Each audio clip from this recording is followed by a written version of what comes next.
नमस्कार, आदाब, सत श्री अकाल, जय हो। मैं हूं विनीत त्रिपाठी। विनीत जय हो में एक बार फिर आपका स्वागत है।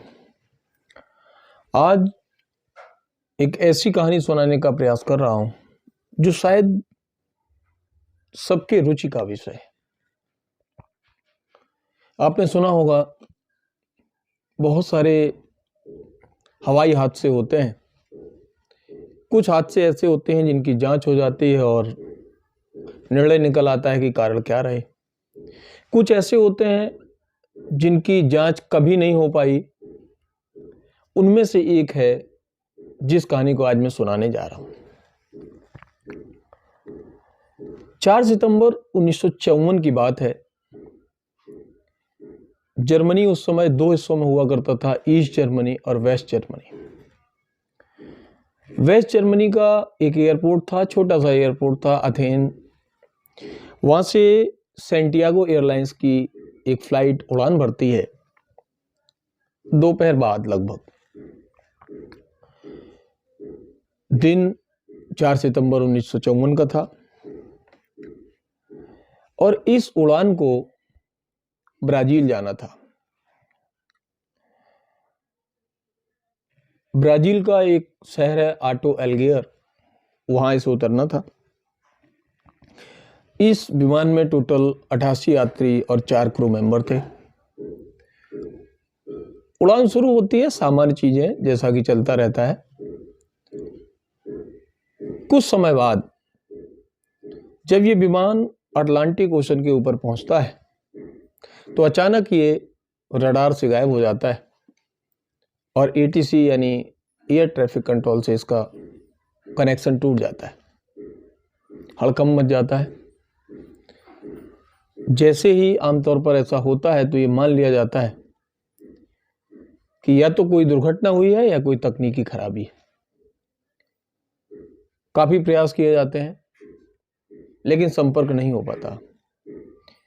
एटीसी के बारे में आपको बता दूं कि जब एक हवाई जहाज एक एटीसी के नियंत्रण से बाहर जाता है तो दूसरे एटीसी के नियंत्रण में तत्काल आ जाता है। एक दूसरे से बात करने के बाद उसे छोड़ा जाता है, जबकि इसके साथ ऐसा कुछ हो ही नहीं पाया। ये अचानक गायब हो गया। जब फ्लाइट का कोई अता पता नहीं चला तो ब्राजील सरकार ने अपनी तरफ से, वेस्ट जर्मनी सरकार ने अपनी तरफ से खोजबीन शुरू की और जांच शुरू कर दी गई। दिन गुजरने लगे, सप्ताह, महीने, सालें गुजर गईं। कहीं कोई जानकारी प्राप्त नहीं हुई। बहुत बड़ा इलाका था, समुद्र था, तो जांच शुरुआत में इस एंगल से हुई कि शायद ये विमान दुर्घटनाग्रस्त हो गया होगा और इसका मलबा समुद्र में बहुत नीचे चला गया होगा, इसलिए नहीं मिल रहा है। वो जो भी था, सच्चाई ये है कि कोई जानकारी नहीं मिल पाई। और एक वक्त ऐसा आया कि दोनों सरकारों ने ऑफिशियली इस पर एफआर लगा दी। एफआर मतलब फाइनल रिपोर्ट। ये तय किया गया कि अब इसके मिलने के कोई आसार नहीं है, इसकी जांच बंद की जाती है। चूंकि कोई मलबा नहीं मिला, कोई यात्री नहीं मिला, कोई लाश नहीं मिली, कोई सिग्नल नहीं मिला, कुछ भी नहीं मिला, इसलिए बात खत्म कर दी जाती है। जिंदगी सामान्य तौर पर चलने लगती है। अचानक 35 साल बाद 12 अक्टूबर 1989 को उसी ब्राजील के आटो एलगेयर एयरपोर्ट पर जो एटीसी एयर ट्रैफिक कंट्रोल के लोग काम कर रहे थे, उनके रडार पर एक विमान अचानक दिखाई देता है। उसे संपर्क करने का प्रयास किया जाता है। काफी कोशिशों के बावजूद उस विमान से संपर्क नहीं हो पाता। ऐसी स्थिति में हड़कंप मच जाता है। और ये सामान्य सी बात है कि अगर कोई हवाई जहाज, कोई विमान बिना किसी सूचना के अचानक चला आता है किसी भी एयरपोर्ट पर, तो ये इमरजेंसी सिचुएशन होती है। लगभग वही सिचुएशन थी। प्रयास किए गए, कुछ नहीं हो पाया। आनन फानन में 2 रनवे क्लियर कराए गए विमान ने पर लैंडिंग करी और परफेक्ट लैंडिंग हुई। एटीसी ने पुलिस अधिकारियों को, सुरक्षा कर्मियों को, सबको सूचना दे दी। एम्बुलेंस, सब कुछ तैयार था। सूचना मिलती है, सुरक्षा कर्मी वहां पहुंचते हैं। इंजन अभी स्टार्ट था, दरवाजे खुले नहीं थे। एक अजीब सा माहौल हो जाता है, लोग समझ ही नहीं पा रहे अब करना क्या है,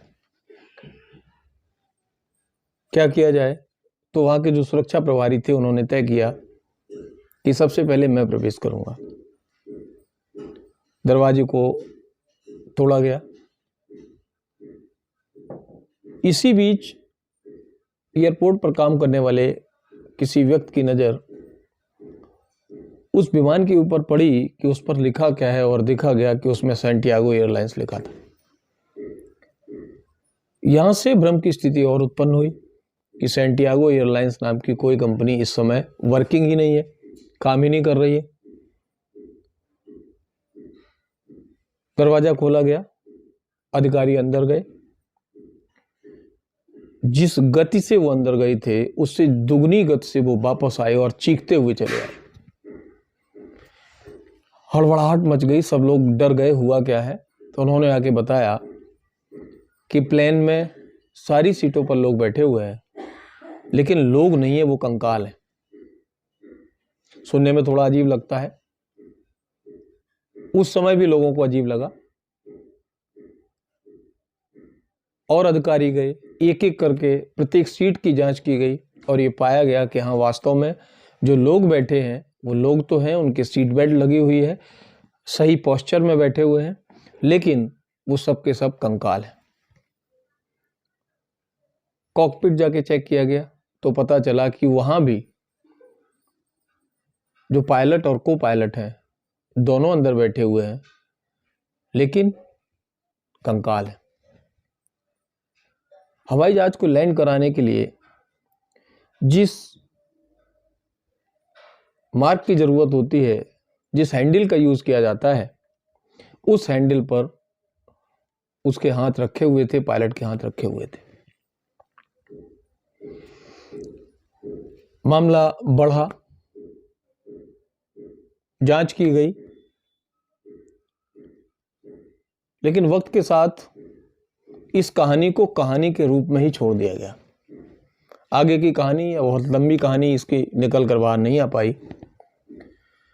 कारण क्या है पता नहीं, लेकिन माना यह जाता है कि शायद ब्राजील सरकार ने पूरी दुनिया में सनसनी ना फैल जाए, कोई अनहोनी ना हो जाए, लोगों में अंधविश्वास ना पैदा हो जाए, इस भावना के साथ इसे रोका होगा।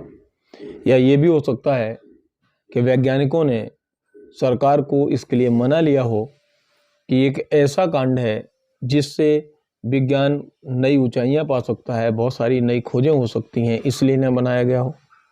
या ये भी हो सकता है, ये भी थ्योरी हो सकती है कि जिस रिपोर्टर ने इस रिपोर्ट को पब्लिश किया उसने गलत कहानी प्रस्तुत कर दी हो।